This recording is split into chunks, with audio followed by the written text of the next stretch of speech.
அனைவருக்கும் வணக்கம். நான் உங்கள் தோழி. இன்று நம் காணும் பதிவு சமையல். ஒரு ஹெல்த்தியான பாரம்பரியமான வரகரிசி உப்புமா செய்ய போகின்றோம். வாங்க.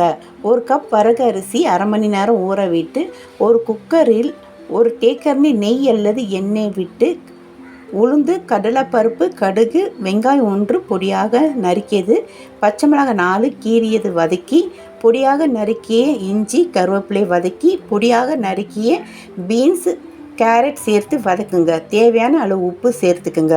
ஊற விட்ட வரகை சேர்த்து கிளறி 1க்கு 2 கப்பு தண்ணீர் விட்டு ஒரு விசில் வைத்து இறக்கிக்குங்க. இந்த வரகரிசி உப்புமா வெந்து உதிரியாக இருக்கும்.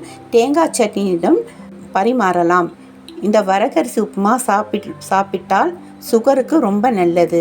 வெயிட் லாஸ் செய்பவர்கள் எடுத்துக்கொள்ளலாம். 1 மாதத்தில் வெயிட் லாஸ் ஆகும். இந்த டேஸ்டான ஹெல்த்தியான உப்புமா இன்றே செய்து உங்கள் ஆரோக்கியத்தை மேன்மைப்படுத்துங்க. நன்றி.